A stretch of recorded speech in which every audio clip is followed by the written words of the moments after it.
नमस्कार। हिंदू धर्म का महान ग्रंथ महाभारत ज्ञान का विशाल भंडार है। इस ज्ञान रूपी भंडार को हम महाभारत का महापर्व नामक श्रृंखला के रूप में पिरोकर आपके लिए लाए हैं। सीखने, समझने और जीवन को उचित दिशा में ले जाने के लिए इस ज्ञान गंगा की रचना की गई है। इस प्रयास में आप सभी का स्वागत है। इसमें मैं डॉक्टर योगिता पंत, मार्गदर्शक, गुरु एवं हिंदू विचारक डॉक्टर अनिल चावला जी के सम्मुख कुछ जिज्ञासाएं प्रकट करूंगी और वे समाधान करेंगे। आइए बुद्धि और विवेक के देवता विघ्नहर्ता गणेश, देवी सरस्वती, द्वापायन कृष्ण और वासुदेव कृष्ण को सादर नमन कर इस वार्तालाप का आनंद लें। अनिल जी, बहुत बहुत स्वागत है आपका। नमस्कार। अनिल जी, पिछले प्रकरण में आपने बताया था कि राजसूय यज्ञ की समाप्ति के बाद वासुदेव कृष्ण ने इंद्रप्रस्थ से प्रस्थान किया था और वहाँ पे महर्षि वेद व्यास और अर्थ उनको द्वापायन कृष्ण भी कहते हैं, वे भी वहाँ पे आए हुए थे। उनके प्रस्थान के बारे में भी बताइए।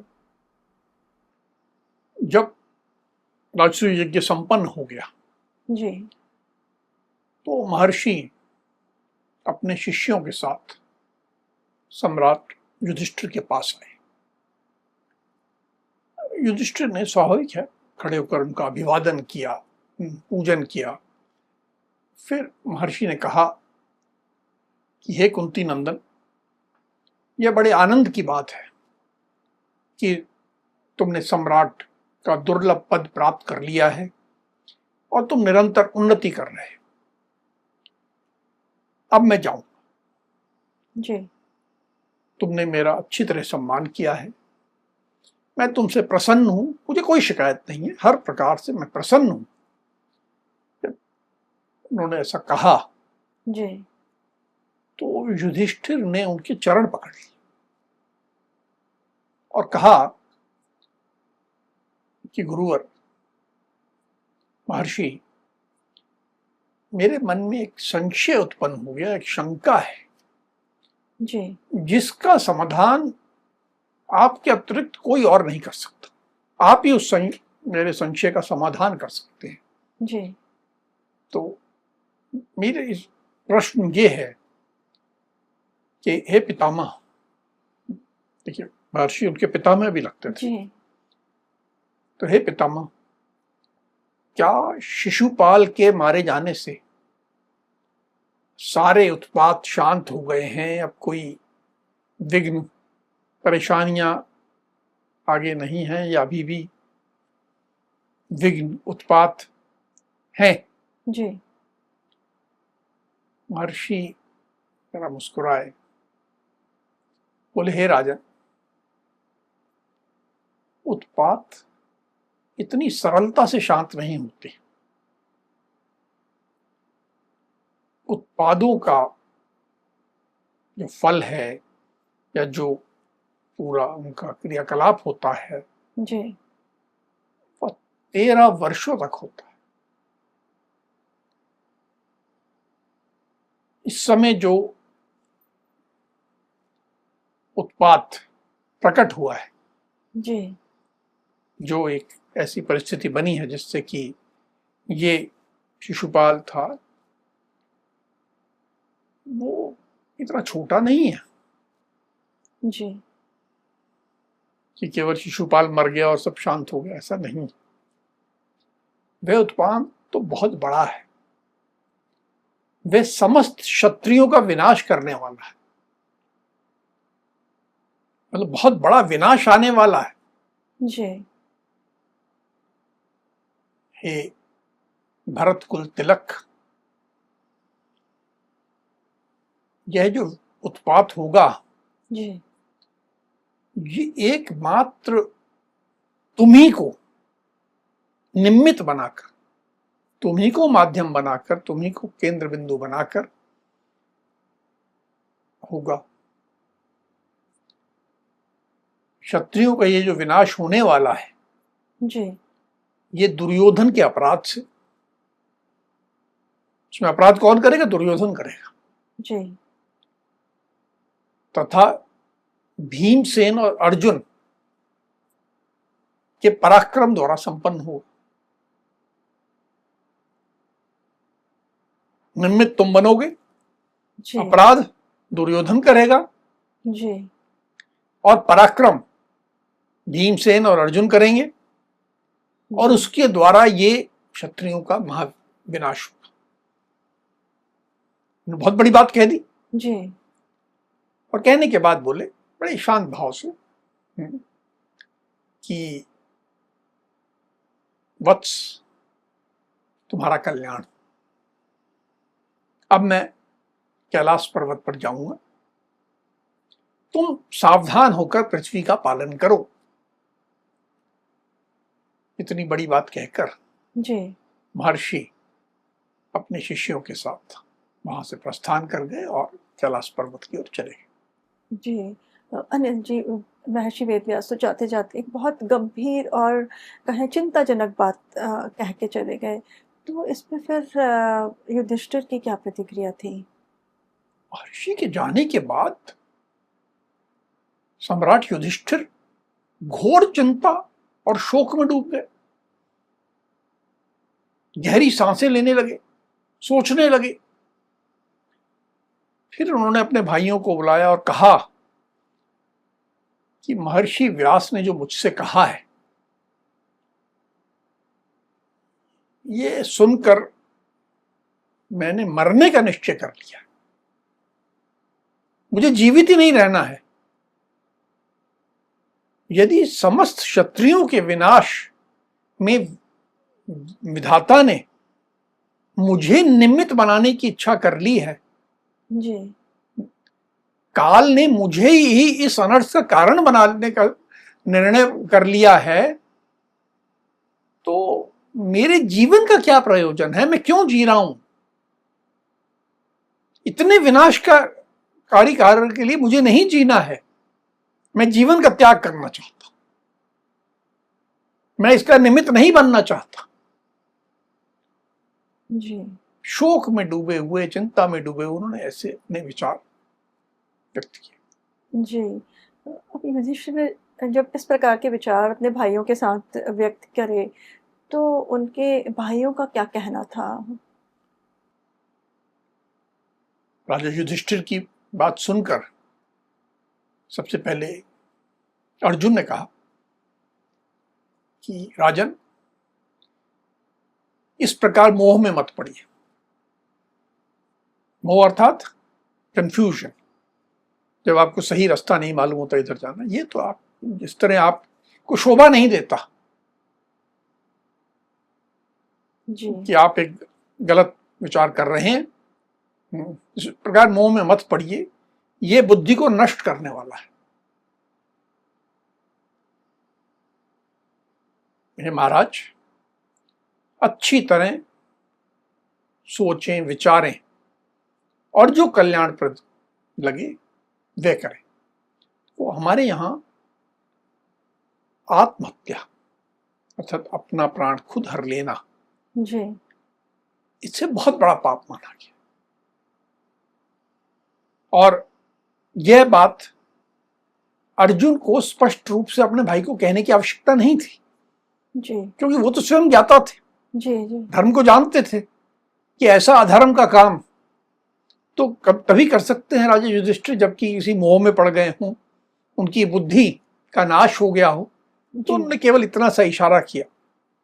उनके कहने के बाद जो अन्य भाई थे, सबने भी इसी प्रकार कहा। सबकी बातों को सुनने के बाद सम्राट युधिष्ठिर को भी लगा कि बात तो ये सही कह रहे हैं, आत्महत्या करना तो कोई तरीका नहीं है। जी तो फिर युधिष्ठिर ने कहा कि ठीक है, यदि मुझे जीना ही है तो आज मेरी प्रतिज्ञा सुन लो। मैं आज के बाद कभी भी अपने भाइयों से तथा किसी भी दूसरे राजा से कभी कोई कड़वी बात नहीं कहूंगा। क्यों कड़वी बात नहीं कहूंगा? साधारणतः क्या होता है, झगड़ा कैसे शुरू होता है? हाँ, आपने किसी को कुछ बुरा भला कह दिया, जो उसको लग गई, चुभ गई बात। हाँ, तो बोले मैं किसी को कड़वी बात कहूंगा ही। बंधु बांधवों की आज्ञा में रहकर प्रसन्नतापूर्वक उनकी मुंह मांगी वस्तुएं लाने में संलग्न है। झगड़े कैसे होते हैं? किसी ने कुछ मांगा, हमने कह दिया नहीं तुम्हें नहीं मिलेगा ये, नहीं नहीं मैं तो सबको जो जो मांगेगा मैं सबको दूंगा, ताकि झगड़ा ना हो। और फिर कहा कि अपने पुत्रों तथा दूसरों के प्रति, सबके प्रति मेरा व्यवहार पूर्णतः समतापूर्ण रहेगा। मैं किसी प्रकार का भेदभाव नहीं करूंगा, क्योंकि जगत में लड़ाई झगड़े का एक बहुत बड़ा कारण है भेदभाव। जी। कुछ अन्याय होता है, कुछ गलत होता है, तो उसके कारण झगड़े हो जाते हैं। तो मैं ये भेदभाव नहीं करूंगा। वैर विरोध को अपने से दूर रखकर, किसी का विरोध नहीं करना, किसी से वैर नहीं पालना, सबसे दूर रखकर सबका प्रिय करते हुए मैं कार्य करूंगा। संसार में मैं निंदा का पात्र नहीं बनूंगा। जी। मतलब अपनी तरफ से उन्होंने वो सब प्रयास कर लिए जिससे उनके कारण कोई झगड़ा ना हो। जी मैं सबका अच्छा बनूंगा, जो जो मांगेगा उसको दे दूंगा, किसी से वैर विरोध भी नहीं करूंगा, सब अच्छी अच्छी बातें उन्होंने कह दी। अपने बड़े भाई की बात सुनकर सब पांडवों ने कहा कि ठीक है, आपने जो प्रतिज्ञा ली है जी, हम भी उसका अनुसरण करेंगे, हम भी इसी प्रकार करेंगे। अब हमारा प्रयास ये होगा कि हम आपके मार्ग पे चलें, ताकि वैर विरोध, झगड़ा, भेदभाव, कोई कलह कलेश कुछ ना हो। ये सारी बात होने के बाद युधिष्ठिर अपने भाइयों के साथ निकलकर मां सभा भवन से निकले, वो अभी तक सभा भवन में थे, निकलकर अपने महल में चले गए। दुर्योधन और सुबल पुत्र यानी दुर्योधन के मामा शकुनी वहां उस सभा भवन में थे। वे वहीं पर कुछ समय रह गए, देखने लगे सभा भवन को। जी अनिल जी, सभी लोगों ने तो धीरे धीरे प्रस्थान किया, तो ये दोनों जो मामा शकुनी और दुर्योधन, ये वहां सभा भवन में क्या कर रहे थे? जैसे कहा, देख रहे थे। क्यों देख रहे थे? जी मैं कई बार लोगों से कहता हूं कि भाई अपनी थाली को देखो, दूसरे की थाली में पड़े घी को मत देखो। लेकिन कोई सीखता नहीं है। लोगों को दूसरे की थाली में घी देखने का बड़ा शौक होता है। अपने खाने से ज्यादा ध्यान होता है कि दूसरे की थाली में क्या परोसा गया है। जी। अब दुर्योधन और उसके मामा भी यही देखना चाहते थे कि इन्होंने कैसा भवन बना लिया है, तो निरीक्षण करने लगे। जी। अब जब निरीक्षण करने लगे तो वो आखिर वो बड़ा दिव्य भवन बना था, उन दिव्य दृश्यों को देखने लगे। ऐसे दृश्य थे जो उन्होंने हस्तिनापुर में या कहीं भी किसी अन्य स्थान में कभी नहीं देखे थे। जी। तो चलते हुए घूमने लगे। एक स्थान आया जहां पर की जो फर्श था, जो सब कुछ था, वो स्फटिक मणि का बना हुआ था और ऐसा लगता था जैसे वहां पर जल हो, ऐसे चमचमा रहा था जैसे पानी चमचमाता है ना। हाँ। तो उन्हें लगा यहाँ जल है। उन्होंने अपने वस्त्र ऊपर कर लिए कि जल में गीले ना हो जाए। वहां तो जल था ही नहीं। और अब उस उहापोह हो गया, तो वहां से निकले, गिर पड़े। थोड़ा आगे गए, अभी बड़े लज्जित हो रहे थे, मनी मन दुखी भी हो रहे थे, देखो कैसा बुद्धू बन गया मैं। थोड़ा आगे गए तो एक स्थान बावड़ी थी जहां पूरे स्वच्छ जल से भरी हुई थी। जी। इनको लगा कि ये भी वैसा ही स्थान है, मणि से बना हुआ, चमकता हुआ। जी। तो इस बार इन्होंने कहा नहीं, मैं बुद्धू नहीं बनूंगा, और बड़े आत्मविश्वास के साथ उसमें बिना वस्त्र उठाए आगे बढ़ने लगे और पूरे धपाक से पानी में गिर गए। छपाक हो गया। जी। अब वो जल में गिर गए, पानी में गिर गए।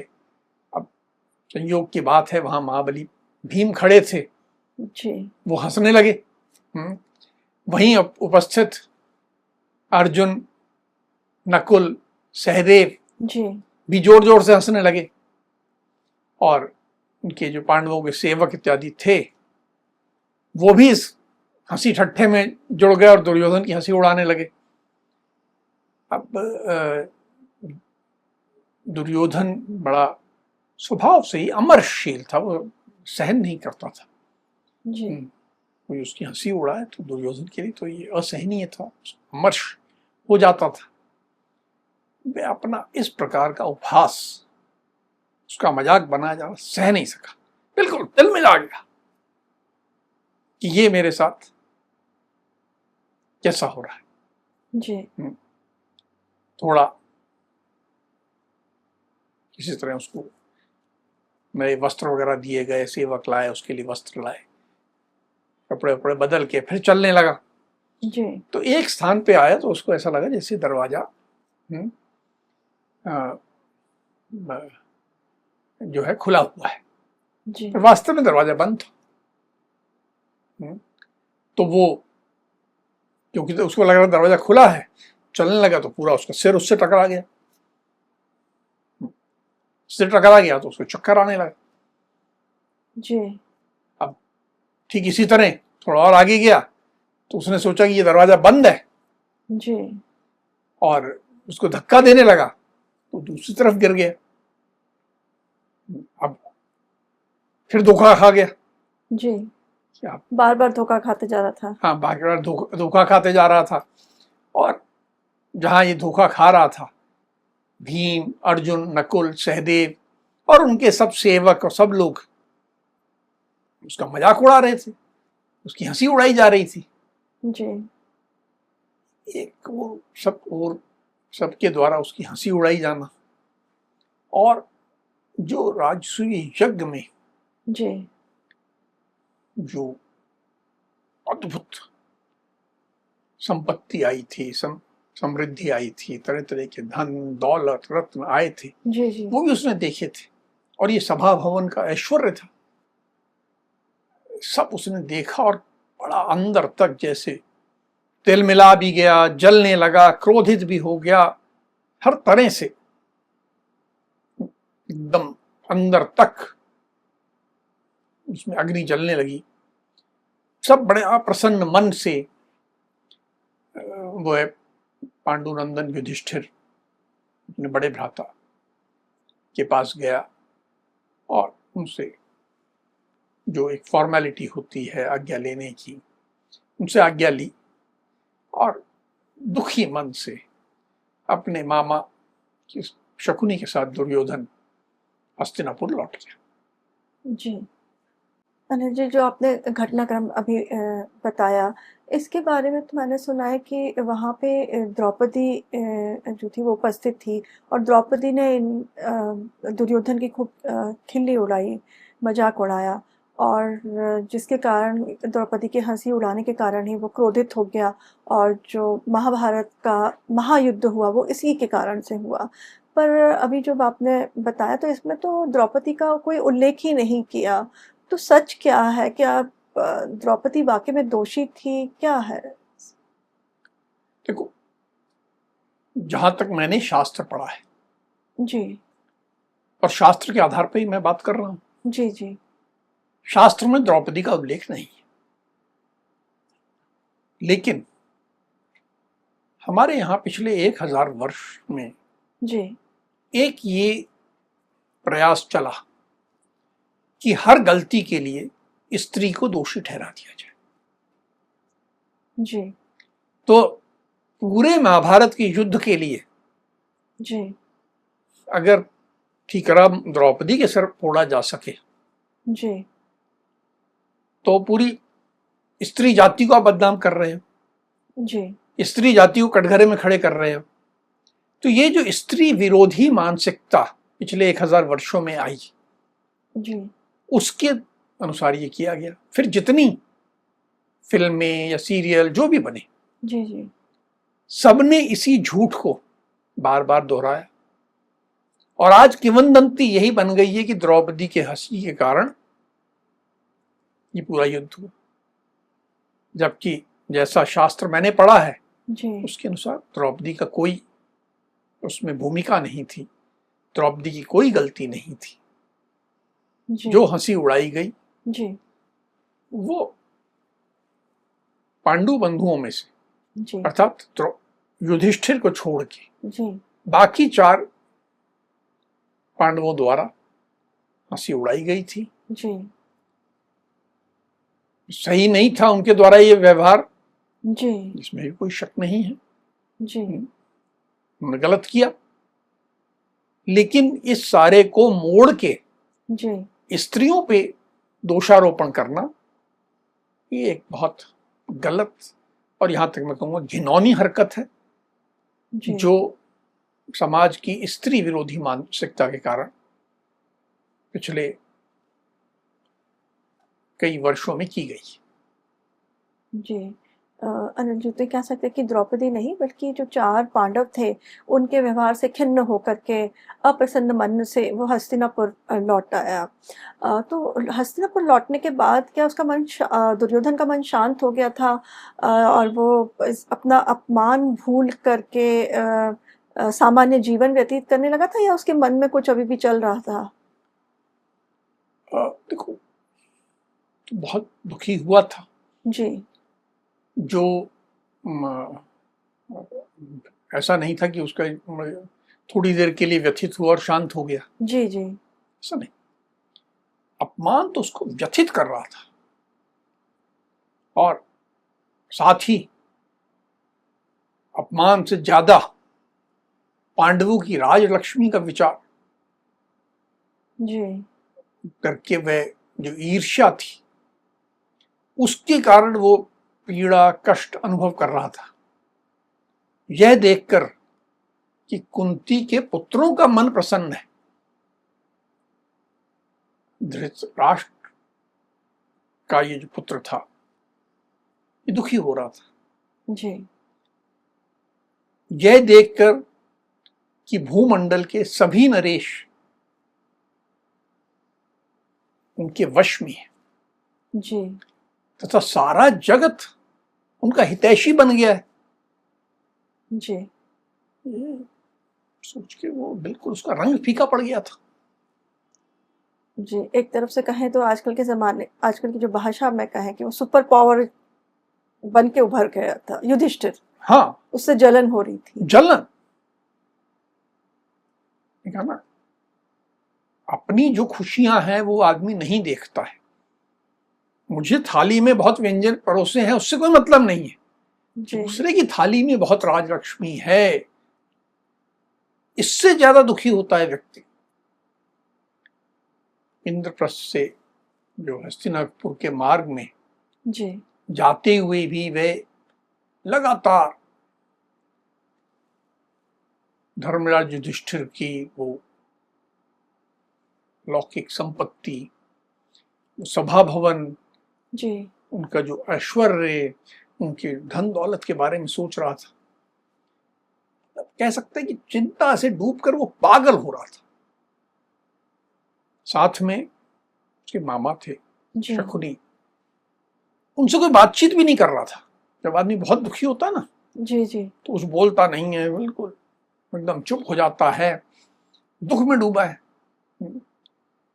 उसको इतना दुखी देखकर शकुनी ने पूछा कि हे दुर्योधन, तुम्हें कहां से दुख प्राप्त हो गया? ये कैसा दुख प्राप्त हो गया तुम्हें जिससे तुम लंबी लंबी सांसें खींचते चले जा रहे हो, जी मेरे से बातचीत भी नहीं कर रहे हो, बड़े चुप चुप हो, गुमसुम हो और लंबी लंबी सांसें खींच रहे हो, ऐसा कौन सा दुख मिल गया तुम्हें? जी तो दुर्योधन ने कहा कि मामा जी, मैंने देखा कि अर्जुन के अस्त्रों के प्रताप से जीती हुई ये सारी धरती युधिष्ठिर के वश में हो गई। युधिष्ठिर के राजसूय यज्ञ जो उन्होंने किया है जी ये ठीक वैसे ही संपन्न हुआ है जैसे कि मैं सुनता हूं कि किसी जमाने में देवराज इंद्र का यज्ञ संपन्न हुआ था। जी और ये सब देखकर मैं ईर्ष्या से दिन रात जलता रहता हूं। और आपने ये भी देखा कि यदुवंश शिरोमणि कृष्ण ने भरी सभा में जी शिशुपाल को मार गिराया, और कोई भी वीर पुरुष जी उसका बदला लेने के लिए तैयार नहीं हुआ, किसी की हिम्मत नहीं हुई। ऐसा डर बना दिया इन लोगों ने अपना, ऐसा आतंक हो गया है जी पांडवों के डर से। सब राजाओं ने कृष्ण के इस अपराध को क्षमा कर दिया। सब राजा तो युधिष्ठिर के यहां रत्नों की भेंट लेकर ऐसे खड़े हुए थे जिसे वो राजा नहीं, कोई वैश्य हो जो कर देने के लिए आए हैं। व्यापारी कर देने के लिए जैसे लाइन लगा के खड़े होते हैं, वैसे राजा लाइन लगा के खड़े थे। जी पांडवों की ये महिमा, ये लक्ष्मी देखकर मैं तो जल रहा हूं। ये मेरे लिए सहन करने योग्य नहीं है। मैं तो आग में प्रवेश कर जाऊंगा, मैं विष खा लूंगा अथवा जल में डूब मरूंगा। अब मैं जीवित नहीं रहूंगा।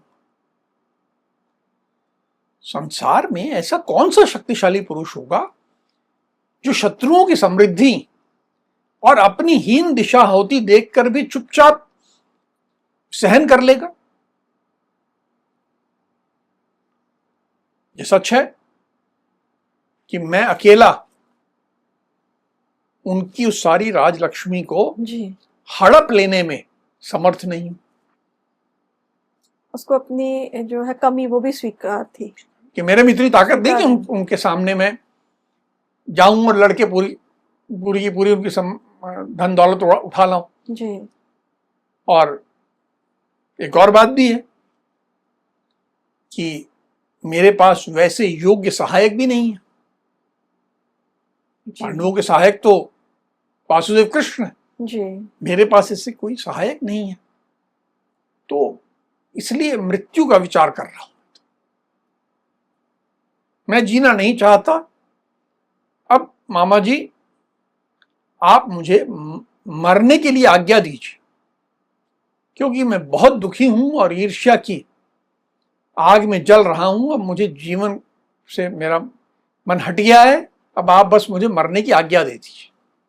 जी। अब दुर्योधन के इस प्रकार कहने पर तो मामा शकुनी ने फिर क्या कहा? मामा शकुनी ने पहले तो बड़ी समझदारी की बात की। जी कहा कि हे दुर्योधन, तुम्हें युधिष्ठिर के प्रति ईर्ष्या नहीं करनी चाहिए। वो अपने भाग्य का उपभोग कर रहे हैं। जी पांडव सदा अपने भाग्य का ही उपभोग करते रहे हैं। तुमने उनको नुकसान पहुंचाने के लिए, अपने वश में लाने के लिए अनेक प्रकार के उपायों का सहारा लिया है। जी अब हमें मालूम है कि लाक्षागृह से लेके जी जी बार बार कई छल प्रपंच रचे गए। जी तो तुमने कई उपायों का सहारा लिया, पर उनका भाग्य बड़ा प्रबल है जी और तुम अपने उपायों में सफल नहीं हो पाए। तुमने अनेक बार कुचक्र चलाए, उल्टे सीधी बहुत काम किए, जी परंतु अपने भाग्य से वे सभी संकटों से छुटकारा पाते चले गए। जी उन्होंने वसुदेव नंदन कृष्ण को सहायक के रूप में प्राप्त किया है, और वसुदेव नंदन कृष्ण तो वो हैं जिन्हें सब देवता, असुर, मनुष्य सब एकत्र हो जाएं तो मिलकर भी वो अकेले वसुदेव नंदन कृष्ण को नहीं हरा सकते, जी और वो उनके सहायक बन गए। तो उन्हीं कृष्ण के तेज से, जी उन्हीं की नीति से, उन्हीं की बुद्धि से राजा युधिष्ठिर की ये सारी उन्नति हुई है। इसके पीछे कृष्ण का बहुत बड़ा हाथ है। जी सही कह रहे थे, उन्होंने गलत नहीं कहा। कृष्ण की भूमिका है, युधिष्ठिर भी मानते थे। जी राजा पांडवों ने अपने उद्देश्य से कभी भी विचलित ना होकर, विचलित कभी नहीं हुए, सीधा अपने काम करते रहे, निरंतर प्रयत्न किया। जी। फिर निरंतर प्रयत्न करते हुए जो उनका पैतृक अंश था वो प्राप्त किया, और वो जो पैतृक संपत्ति उन्हें मिली, उनके प्रयासों से, उनके सारे पराक्रम से आज बहुत तेजी से बढ़ गई है। अतः उसके लिए हमें चिंता क्यों करनी है? जी। हमें चिंता नहीं करनी चाहिए। अर्जुन ने अग्निदेव को संतुष्ट करके गांडीव, धनुष, अक्षय, तर्कस तथा कितने दिव्य अस्त्र प्राप्त कर लिए। जी। और ये शेष धनुष, अस्त्र तथा अपनी भुजाओं के बल से उन्होंने समस्त राजाओं को वश में किया है। जी। ऐसा देखिए, शकुनी प्रशंसा कर रहे हैं अर्जुन की जी। कि अपनी योग्यता के बल पे उन्होंने पाया है। इसके लिए हमें शोक नहीं करना चाहिए, शोक करने की कोई आवश्यकता ही नहीं है। हे भारत, भारत का अर्थ होता है ज्ञानवान, हे ज्ञानवान, तुमने अपने को असहाय बताया है कि मेरे पास कोई नहीं है। ये मिथ्या, ये गलत बात कही तुमने।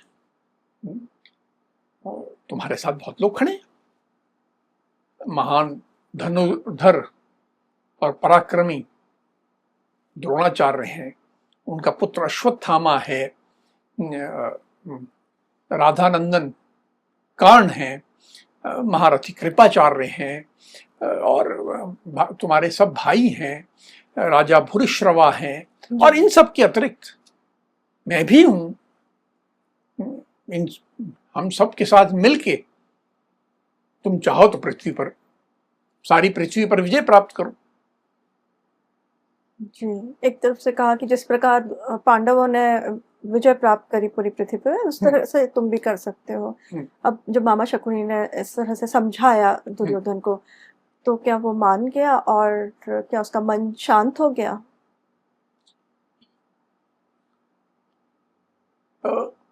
दुर्योधन ने कहा कि हे राजन, अपने मामा से कह रहे हैं कि यदि आपकी अनुमति हो जी, तो आपके और द्रोण, कर्ण, अश्वत्थामा आदि सब महारथियों के साथ जी, मैं इन पांडवों पर आक्रमण कर दूं जी, और इनको युद्ध में जीत लूं। जी, और इनको मैं युद्ध में जीत लूंगा तो इनके पराजित हो जाने पर जी, जो समस्त भूपाल हैं, समस्त राजा जो आज युधिष्ठिर के अधीन है, जी, वो सारे मेरे अधीन हो जाएंगे। जी, और वो जो महाधन संपन्न सभा भवन था, जी, जिसको देख के ये इनकी आंखें चुंधिया गई थी, जी, बोले वो सभा भी मेरी हो जाएगी, तो आप यदि आज्ञा दें तो मैं ये कर लेता हूं। जी। जो दुर्योधन ने जो इस तरह से कुछ उनके मन में लालच था ये सारी चीजों का, जो बात बताई अपने मामा शकुनी से, तो क्या मामा शकुनी मान गया? मामा शकुनी देखो बहुत समझदार था। जो गलत रास्ते चला बात, जी, जी, वो अलग बात है, लेकिन बुद्धिमान बहुत था। उसने कहा, हे दुर्योधन, अर्जुन, कृष्ण, भीमसेन, युधिष्ठिर, नकुल, सहदेव तथा पुत्रों सहित द्रुपद अर्थात ये सारे जो भाई हैं, ये सब जब अगर एक और एकत्र हो जाएं तो इन्हें देवता भी युद्ध में पराजित नहीं कर सकते। ये सभी महारथी, महान धनुर्धर हैं, अस्त्र विद्या में निपुण हैं और युद्ध में उन्मत्त होकर, बिल्कुल पागल होकर युद्ध करते हैं। ये इनको हराना इतना सरल नहीं है जैसा तुम सोच रहे हो। तुम्हारे सब लोग धनुर्धर हैं, सब हैं, लेकिन इनको हरा नहीं पाएंगे। पर मैं एक उपाय जानता हूं जिससे युधिष्ठिर स्वयं पराजित हो सकते हैं। जी, तुम उसे ध्यान से सुनो और उसका पालन करो। जी, तो दुर्योधन एकदम बोला कि हाँ बताइए। ये मामा जी, जिस उपाय के द्वारा पांडवों को जीता जा सकता है वह मुझे बताइए। तो शकुनी ने कहा, देखो हे राजन, कुंती नंदन युधिष्ठिर को जुए का खेल बहुत पसंद है जी। यदि महाराज युधिष्ठिर को द्यूत क्रीड़ा के लिए अर्थात जुए के लिए बुलाया जाए तो वे पीछे नहीं हट सकेंगे, वो आएंगे। कुंती नंदन युधिष्ठिर को जुए का खेल पसंद तो बहुत है, पर उसे खेलना जानते नहीं, उसमें निपुण नहीं है। जी जी। केवल शौकिया कभी कभी खेलते हैं और शौक है, पर पसंद नहीं होने के बावजूद निपुणता नहीं है। मैं जुए के खेल में बहुत निपुण, इस कला में मेरी समानता करने वाला पृथ्वी पर दूसरा कोई नहीं। अतः कुरुनंदन, तुम द्यूत क्रीड़ा के लिए युधिष्ठिर को बुलाओ। मैं पासा फेंकने में बहुत कुशल जी। इसलिए युधिष्ठिर के राज्य तथा चमकती हुई राजलक्ष्मी को जुए के माध्यम से तुम्हारे लिए अवश्य प्राप्त कर लूंगा। इसमें संशय नहीं कि मैं युधिष्ठिर को हरा दूंगा और उनकी सारी धन संपदा प्राप्त कर लूंगा। बस तुम ये सारी बातें जो हैं, ये दुर्योधन जाकर जरा पिताजी से कर, यानी महाराज धृतराष्ट्र से कर, जी। उनकी आज्ञा मिल जाए और युधिष्ठिर को बुला लिया जाए तो निसंदेह मैं पांडवों को जीत लूंगा। दुर्योधन को बात तो बड़ी पसंद आई कि ये बड़ा आसान तरीका है। बोले, मामाश्री, आप ही महाराज धृतराष्ट्र से ये सब बातें यथोचित रूप से कहिए। मतलब दुर्योधन को भी ये शंका थी कि मैं कैसे जाके कहूं पिताजी से। जी जी। क्यों, देखिए जुआ हमारे यहाँ बहुत बुरा माना गया है जी। तो कहना कि जाके मेरे को जुआ खेलने के लिए बुलाया जाए, तो दुर्योधन का संकोच हुआ। बोले, मैं नहीं कह पाऊंगा, आप ही कहिए, मैं ये बात नहीं कर पाऊंगा।